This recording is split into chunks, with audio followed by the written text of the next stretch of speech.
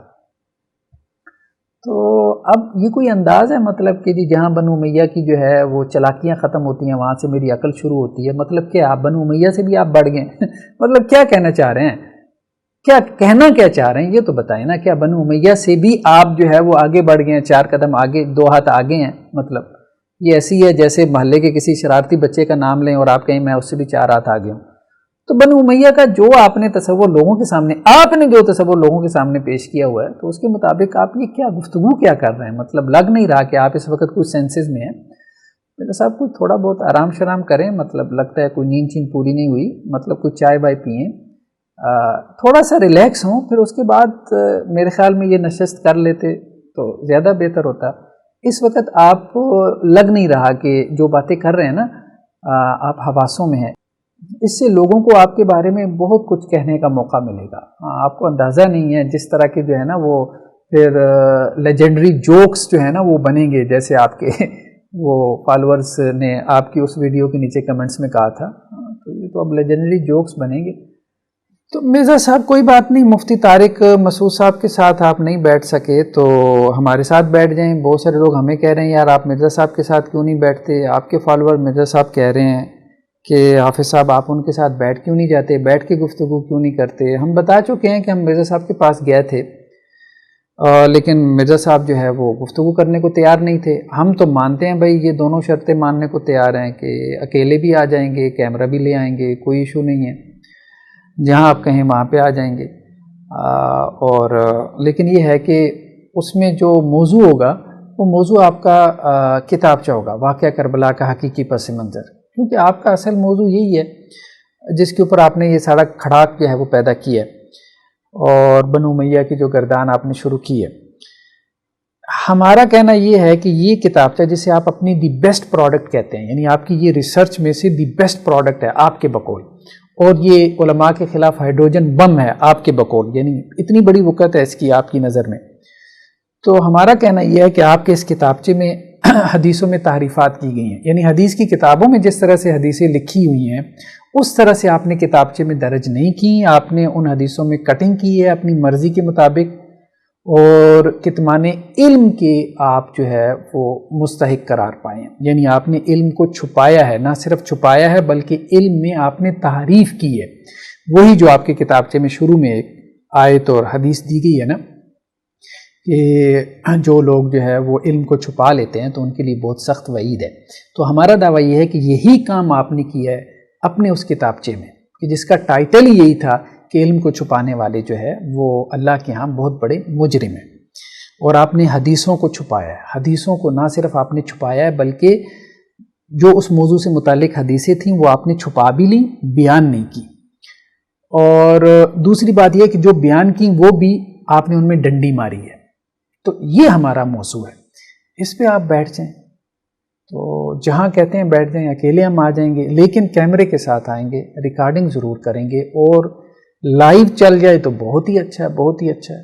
تو باقی یہ ہے کہ اگر آپ ہمیں بھی مولوی سمجھتے ہیں، بھائی ہمارے ساتھ تو ڈاکٹر کا صاحب کا لائقہ لگا ہوا ہے، اگر آپ کا خیال ہے کہ یہ ٹوپی پہننے سے کوئی مولوی بن جاتا ہے تو چلیں ہم ٹوپی اتار کے آ جائیں گے۔ ہمیں تو اگر آپ کا خیال ہے کہ جی یہ کوئی شلوار قمیض بننے سے مولوی بن جاتا ہے تو ہم مطلب سوٹ پہن کے آ جائیں گے، یہ بھی کر سکتے ہیں، کوئی ایشو نہیں ہے۔ ذرا اس پہ ذرا مرزا صاحب سوچئے گا، غور کیجئے گا۔ تو جب یہ مفتی صاحب کا جو غم ہے نا یہ ذرا تھوڑا سا دور ہو تو پھر اس پہ تھوڑا سا غور کیجئے گا۔ دوسرا بس یہ ضرور بتا دیجئے گا اگر آپ بات چیت کے لیے یا ڈائلاگ کے لیے بیٹھنا نہیں بھی چاہتے اپنی دی بیسٹ پروڈکٹ یا ہائیڈروجن بم کے حوالے سے، تو کم از کم یہ ضرور بتا دیجئے گا اپنی کس ویڈیو میں کہ ہماری اس ویڈیو میں کتنی جگہ پہ کٹنگ ہوئی تھی۔ ماشاءاللہ سے آپ کو اس فن میں ویسے کمال حاصل ہے۔ ابو یحییٰ نور پوری صاحب کی ویڈیوز اپلوڈ ہوتی تھیں، ان کی بھی آپ نمبرز بتا دیتے تھے کہ اتنی دفعہ کٹنگ ہوئی ہے، ایڈیٹنگ ہوئی ہے۔ ابھی مفتی طارق مسعود صاحب کی جو ہے ویڈیو اپلوڈ ہوئی، اس میں بھی آپ نے بتا دیا۔ تو مطلب آپ کے اندر کچھ خاصیتیں جو ہے نا وہ واقعتاً ماننے والی ہیں، ہم ان کو تسلیم کرتے ہیں۔ ایک تو ہم نے وہ بھی کہا تھا اونٹ والی جو خاصیت، اونٹ کی کہانی کے حوالے سے ہم نے بیان کی تھی کہ ہر چیز میں سے آپ بنو امیہ نکال لیتے ہیں، یہ کمال درجے میں ہے، ویسے آپ کو یہ فن حاصل ہے۔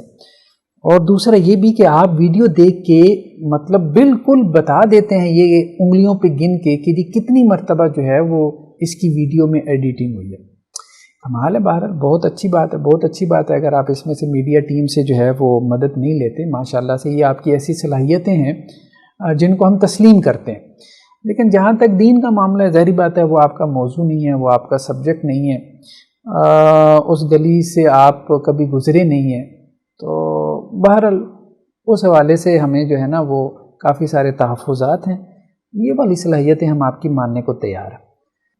تو بہرحال پھر بتلائیے گا کہ کتنی مرتبہ کٹنگ ہوئی ہے ہماری اس ویڈیو میں، تاکہ مطلب لوگوں کو یقین آئے نا کہ ہمارے فالورز کو بھی تو پتہ چلے نا کہ مرزا صاحب بالکل ہی جو ہے وہ بیکار آدمی نہیں ہے، ان کے اندر صلاحیتیں ہیں، تو ان کو تسلیم کرنا چاہیے، ان کو ماننا چاہیے، جو صلاحیتیں ہیں ان کے اندر ان کو ماننا چاہیے۔